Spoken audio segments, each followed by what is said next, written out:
My name is Tahir Pillay. I'm a professor of chemical pathology at the University of Pretoria. My name is Jo Marie Visser and I'm from Bloemfontein in the Free State. I currently teach law, specifically law of evidence. I'm Diana Bueta. I am a forensic anthropologist at the Human Variation Identification Research Unit at WITS. My name is Dr. Tabi Sol. I am a forensic pathologist at the University of Pretoria. No, I had a love for guys.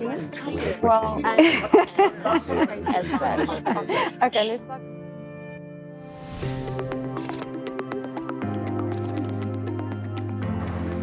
I am Professor Ryan Blumenthal. I'm at the CSIR International Convention Center in Pretoria, South Africa.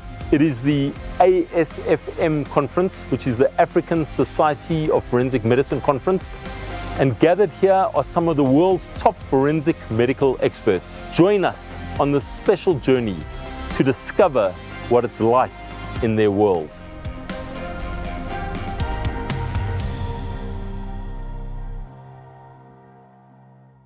Without any further ado, I'm going to introduce Dr. Motsoaledi. He has a vested interest in forensic pathology. I know that because he has committed himself to improving some of those great problems that we have in our profession, including things like forensic toxicology and other resource constraints. Thank you very much for meeting with us. Thank you very much, Program Director, and to the President of the African Society of Forensic Medicine, Dr. Uom Ise,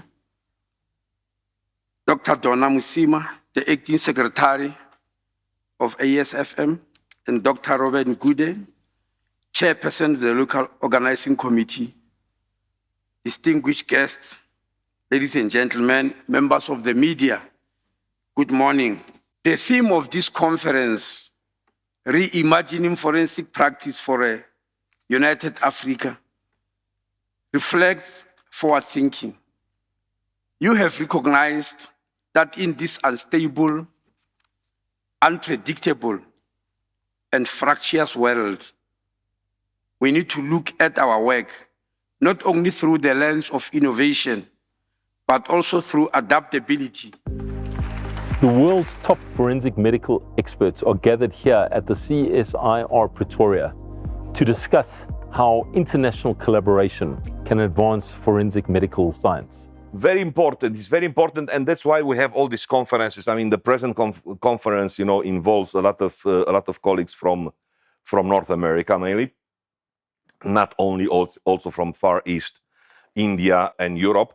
A very important collaboration. We have to see what's happening on the other side. We have to see how they do things, and then to take their knowledge and try to adapt it at our environment and try to modify in such a way that can help us here, because just a simple copy and paste an American system on a European system is not going to work here because of the amount of work that we have by comparison with the number of forensic pathologists is very low, where it's a total reverse situation in the Northern Hemisphere. So in terms of the role of international collaboration, I think it's an excellent idea when people in different countries get together to talk about what they do, because I've definitely learned things from people from other countries that we just don't do in the United States for whatever reason.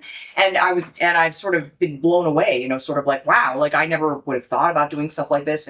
But it's something that's commonly done in other countries, or we have things that we do in America that other countries don't do. And so I feel like we can help each other kind of learn more about forensic medicine in general and forensic pathology. I have been in forensic medicine since 1985. And each time I go to a meeting in Europe, in Africa, anywhere, I learn something. International collaboration means improvement of knowledge.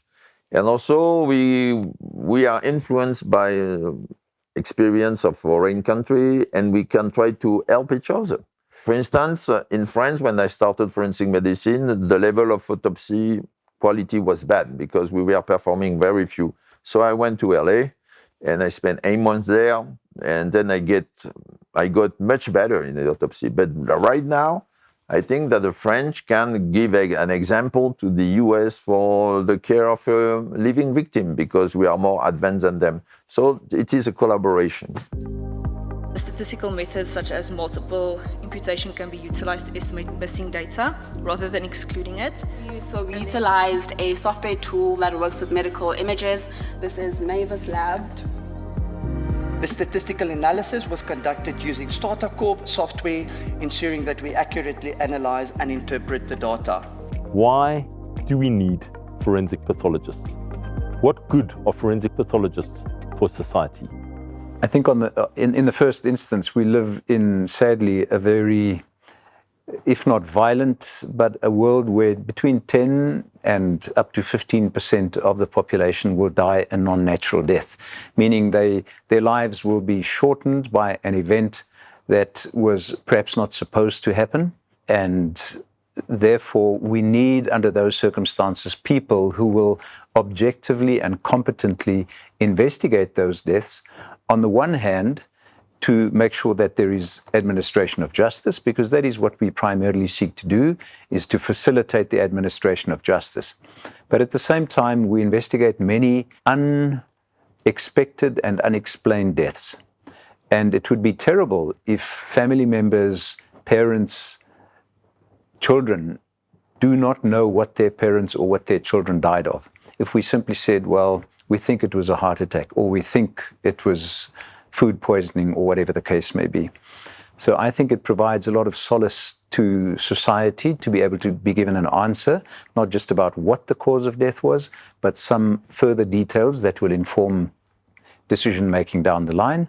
And then, of course, we add a lot of value from an epidemiological perspective. We provide insight into the social profiles of events like suicide, motor vehicle accidents, the profile of injuries that we see for, pedestrians, for occupants, for drivers of motor vehicles, the profile of drugs that are being used that result in fatalities. And all of this feeds into the policy making, decision making, legislative provisions. So it's a public health function as well. We as South Africa have great legislation that dictates how unnatural deaths are supposed to occur.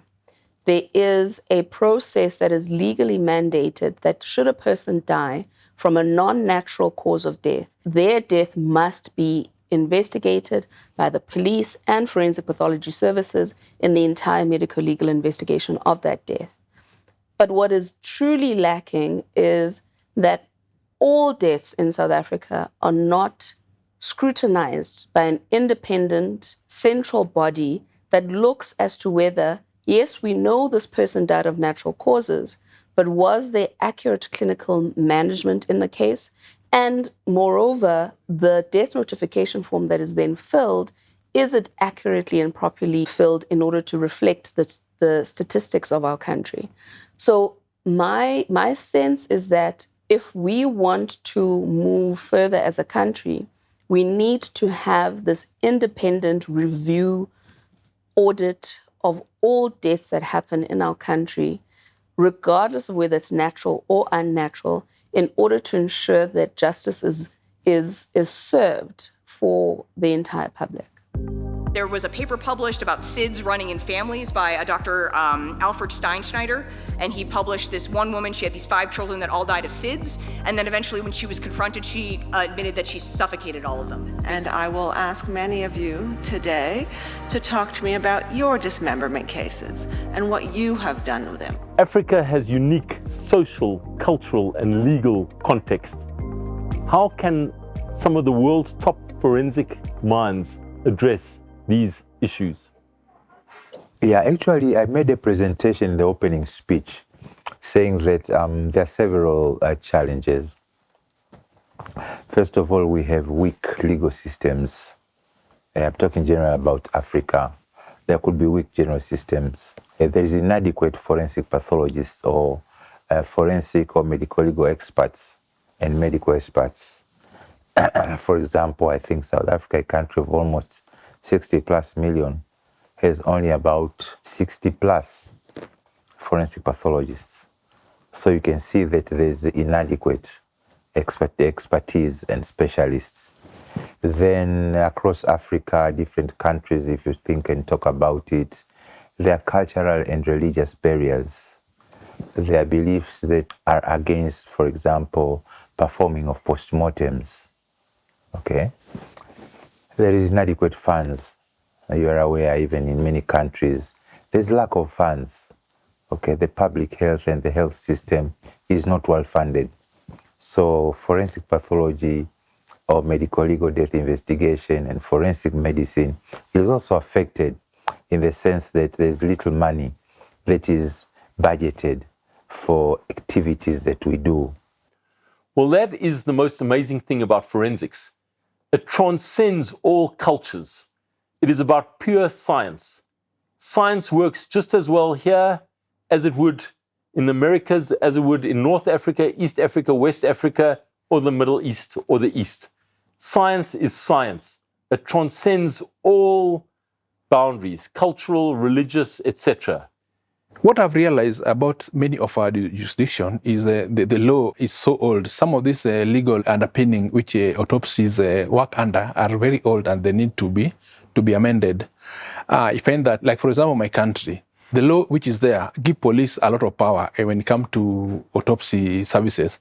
But the police themselves are people who are perceived as the cause of these deaths. So there's need for a lot of reforms in laws. Socially also, I've seen some of the cultures usually against autopsies. And it's very understandable because you find that my relatives have died because of in a violent way. Then I've been told that now he has to be cut again. Sometimes people don't understand why. So there's a lot of also, there's a need also to teach these people that we are doing this autopsy for 1, 2, 3, 4.